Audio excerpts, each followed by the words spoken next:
నమస్తే. ఇన్నాళ్ళు నన్ను సపోర్ట్ చేస్తూ, ఎంకరేజ్ చేస్తూ మీ ప్రేమని నాకు అందిస్తున్న ప్రతి ఒక్కరికి కృతజ్ఞతలు.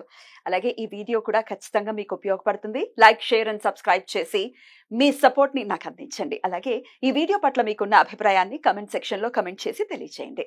ఇప్పుడు వీడియోని చూద్దాం. నమస్తే, వెల్కమ్ టు అవర్ ఛానల్. నేను పద్మిని. ప్రస్తుతంతో పాటు ప్రముఖ ఆధ్యాత్మికవేత్త, ఆస్ట్రోన్యూమరాలజిస్ట్, ఎనర్జీ వాస్తు స్పెషలిస్ట్, శ్రీ విద్యోపాసకులు శ్రీమతి జయప్రద గారు మనతో పాటు ఉన్నారు. మాట్లాడదాం. జయప్రద గారు నమస్తే అండి. నమస్తే అమ్మా. శ్రీమాత్రే నమః.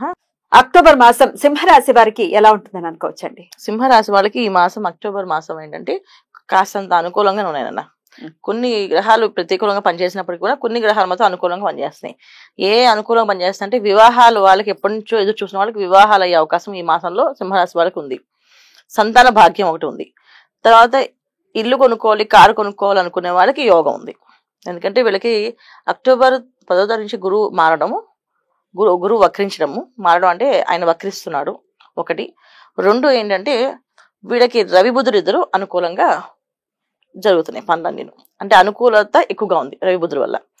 ఈ అనుకూలత ఉండడం వల్ల వీళ్ళు అనుకున్న పనులు, గవర్నమెంట్ సంబంధించిన పనులు కానీ, ఉద్యోగంలో ఉండే ప్రమోషన్లు కానీ అన్ని అయ్యే అవకాశం ఉంది.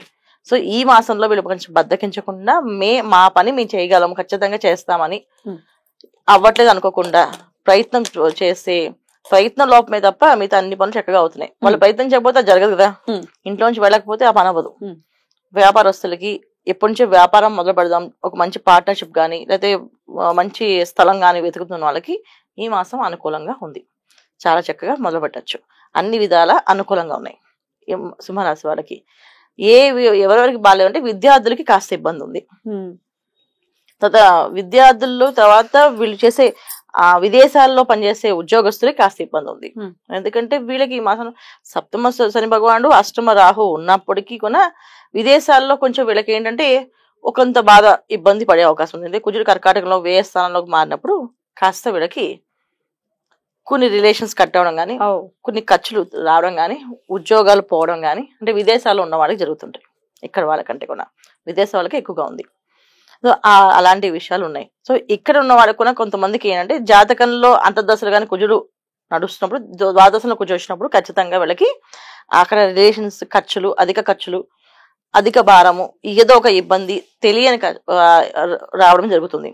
ఇంకోటి అంటే అష్టమ రాహు అనేది కొంచెం ఇబ్బంది పెట్టే అవకాశం ఉంది.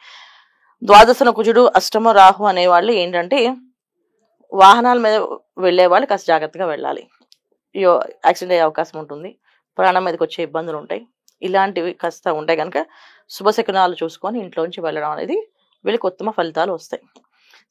మంచి ఎదురు లేకుండా, మంచి శకునం లేకుండా బయలుదేరితే అది కొంచెం అవంతరాలు వచ్చే అవకాశం ఉంది. అన్ని విధాలా బాగుంది కనుక బయట వెళ్ళేటప్పుడు ప్రయాణాల్లో కొంచెం ఇబ్బందులు ఉన్నాయి కనుక ప్రయాణాలు ఉన్నవాళ్ళు కాస్త తగ్గించుకోవడము, విలాస విహార యాత్రలకు వెళ్లకుండా తీర్థయాత్రలకు వెళ్ళిన వాళ్ళకి దైవనామస్మరణ చేస్తూ వెళ్ళడము, దీనివల్ల అనుకూలంగా ఉంది. విహారయాత్రలకు వెళ్ళే వాళ్ళు కాస్త ఇబ్బంది పడే అవకాశం ఉంది. అక్కడ కొంచెం ప్రాణ భయం వచ్చే అవకాశం ఉంది. సో విహారయాత్రలు ఉంటే వెళ్ళకండి ఈ మాసంలో. తీర్థయాత్రకు వెళ్ళచ్చు. ఏ తిరుపతి వెళ్తున్నాం, ఏ తిరుత్తని వెళ్తున్నాం, అరుణాచలం వెళ్తున్నాం, చక్కగా వెళ్ళండి. నామాన్ని జపం చేసుకుంటూ, దైవ నమస్మరణ చేసుకుంటూ మంచి ఎదురు రమ్మని చెప్పి ఎవరినైనా మంచి వాళ్ళంటే ఇంట్లో ముత్తైదులుగా భార్య కానీ, తల్లి కానీ, లేదా పిల్లలు కానీ ఎవరైనా ఎదురు రావచ్చు. అలా ఎదురు వచ్చి వెళ్తే అన్ని పనులు అనుకూలంగా అవుతాయి. ఇది సింహరాశి వాళ్ళకి ఈ మాసంలో వీళ్ళు చేసుకోవాల్సింది.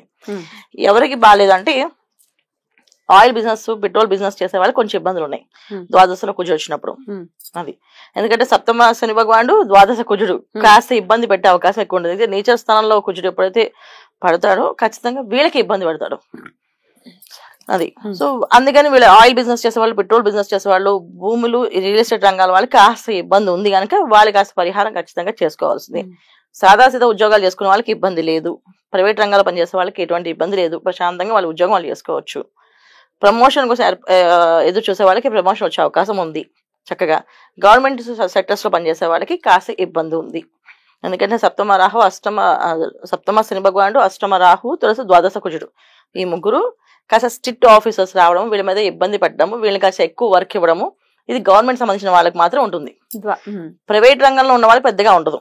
ఎందుకంటే ద్వాదశంలో కుజుడు ఎప్పుడైతే అక్టోబర్ 20వ తారీఖు నుంచి వస్తాడో అప్పుడు కాస్త వీళ్ళకి కొన్ని ఇబ్బందులు వస్తాయి. ఎందుకంటే ఇక్కడ ద్వాదశంలో కుజుడు, తర్వాత వృశ్చిక రాశిలోకి శుక్రుడు వెళ్తాడు. అప్పుడు కాస్త అసహనము, కాస్త ఇబ్బందులు అన్ని ఎదుర్కోవాల్సి వస్తుంటుంది. అంటే కంఫర్ట్స్ అనేది తగ్గిపోయి పని ఎక్కువ పెరుగుతుంది. ఇప్పుడు కంఫర్ట్ గా పని చేసుకునే విధంగా ఉన్న వాళ్ళు కంఫర్ట్స్ లేకపోవడము, కాస్త కంఫర్ట్స్ లేకుండా పని చేయడము, స్ట్రెస్ ఎక్కువగా ఉండడము, ఇవన్నీ జరిగే అవకాశం ఉంది 20 తరగతి.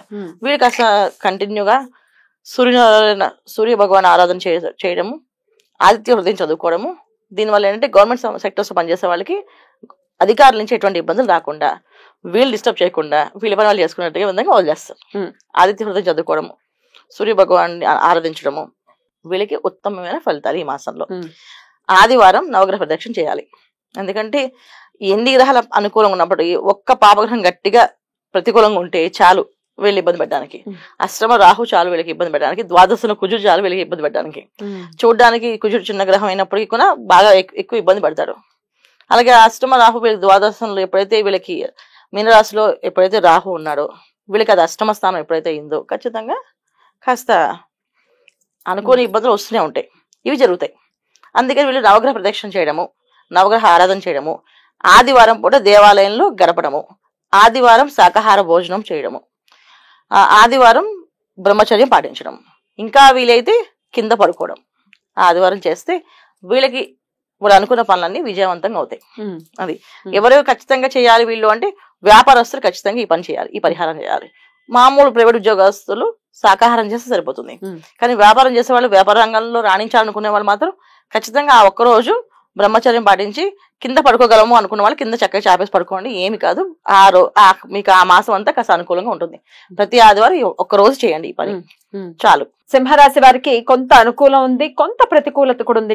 ఆఫ్టర్ 20th అనేది డెఫినెట్ గా తెలుస్తోంది. ఎందుకంటే కుజ భగవానుడు ఇచ్చేటటువంటి ఇంపాక్ట్స్ ఉన్నాయి. డెఫినెట్ గా వాటిని దృష్టిలో పెట్టుకుని ఈ అక్టోబర్ మాసాన్ని చాలా కేర్ఫుల్ గానే డీల్ చేయాలి. ఎంత బాగుంది అని అనుకున్నా ఎంతో కొంత ప్రతికూల ఫలితాలు కూడా ఉంటున్నాయి కాబట్టి. రైట్ అండి, చాలా చక్కగా వివరించారు. ఇక నెక్స్ట్ ఎపిసోడ్ లో కన్యా రాశి గురించి తెలుసుకుందాం. Thank you so very much అండి. నమస్తే. నమస్తే. శ్రీమాత్రే నమః.